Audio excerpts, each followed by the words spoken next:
Are you an owner of a Canon cinema camera and wondering why they actually haven't released a new cinema camera in a very long time? Or are you actually looking to buy your first cinema camera and you're actually not sure which one to buy? Well, Canon are actually planning to release a successor to the Canon EOS C200 in 2023, and that actually might not be the only cinema camera they release next year. So I've got all this information from Canon Rumors, so if you are interested and you actually want to read up on the article, I will leave the link in the description below to their webpage themselves. But anyway, let's actually get straight into the article. So as you can see here, it says Canon to finally bring a successor to the Cinema EOS C200. If you actually click into the actual link and you scroll down, it says new cinema EOS products have been few and far between over the last couple of years. The last camera added to the lineup, not including the EOS R5C because that's a hybrid cinema camera, we're talking about actual true dedicated cinema cameras, was the Cinema EOS C70. And then it also said we have been told that 2023 we will see the introduction of multiple cinema EOS cameras. So not just one, maybe 2 or 3 cinema cameras coming next year. So Canon are really going big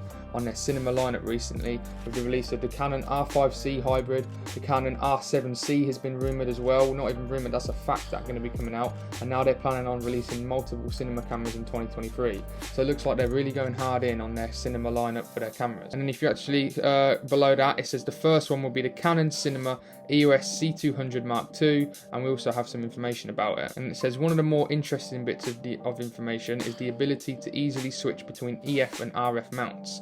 We're told that the EF mount comes off to reveal the RF mount. So this camera actually might be the first camera to have both mounts. So obviously if you've got RF lenses and you actually want to put them on your cinema camera, you can just take off the EF mount and then the RF mount is there. So it looks like it automatically comes with an adapter, which is what I've already got. It looks like it might be a different one, it might be a better one.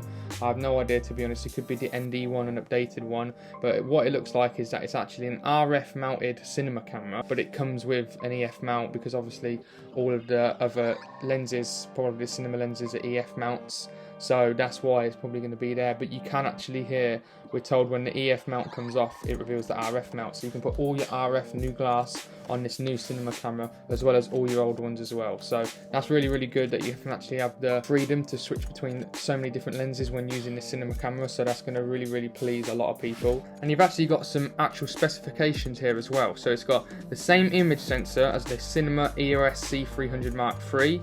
And now if you actually look at the specs on this camera, it's got a 4K Super 35mm DGO sensor. So it's got the same sensor as that camera. And then it's got the same connection ports as that camera as well. It's got time code, SDI terminals, easily interchangeable EF to RF mount as well. And then it's got the same frame rates and resolution as the Cinema EOS C200 Mark III. You can actually have a look at the C200 Mark III specs. So that means it's got 4K 120, it's got 16 stops of dynamic range, which is unbelievable. Internal 4K cinema raw light recording. It's got 4K 422 10-bit, dual CF express slots, high dynamic range support, pioneering autofocus technology, and then 12G SDI terminal. Now I don't know if it's the exact specs, but it does say it's got the same frame rates and resolution. So it's got 4K 120, it's got the same resolution.